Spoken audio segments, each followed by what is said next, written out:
Des milliers de Marocains de retour chez eux, dans le calme, en présence des forces de l'ordre. C'est la quasi-totalité des personnes arrivées en Espagne, le plus souvent à la nage, ces derniers jours.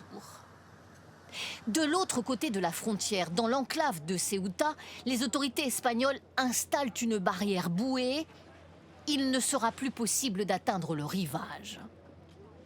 Les migrants quittent Ceuta sous bon ordre, même si certains disent par geste qu'ils reviendront. La police espagnole les guide vers la frontière et cette nuit, elle les encourageait à partir. Un accord entre l'Espagne et le Maroc vous permet de rentrer sans représailles. Vous devez rentrer. Le ministre de l'Intérieur espagnol assure ce matin que la situation est redevenue normale à Ceuta. L'Europe sur la défensive se prépare pourtant à d'éventuelles arrivées de migrants. Ici, des contrôles renforcés à la frontière entre l'Espagne et la France, 5 fois plus de policiers et gendarmes déployés sur ordre du président Macron. Nous ne constatons pas encore d'impact migratoire sur la France au moment où je vous parle, mais nous agissons en anticipation pour parer à toute éventualité.